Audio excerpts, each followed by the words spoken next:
Kepala Dinas Sosial Aceh datang bersilaturahmi kepada kita dalam rangka penyerahan surat keputusan kenaikan pangkat ASN dan pensiun, sekaligus nantinya dengan penyerahan materi khutbah Jumat dan penyerahan masker ataupun alat peraga untuk COVID-19 di Kabupaten Aceh Tengah.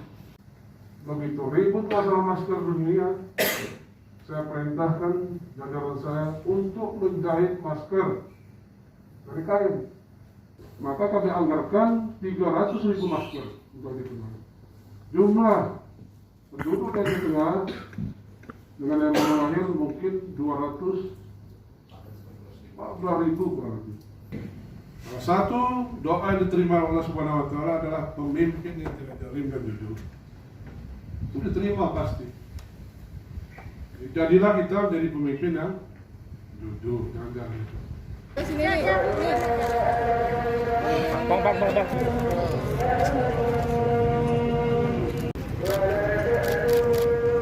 Sekali kita berdoa kepada Allah Subhanahu Wa Taala, bagaimana caranya khususnya di dataran tinggi Gayo ini, umumnya di seluruh Aceh, penyakit ini ya cepatlah diangkat oleh Allah.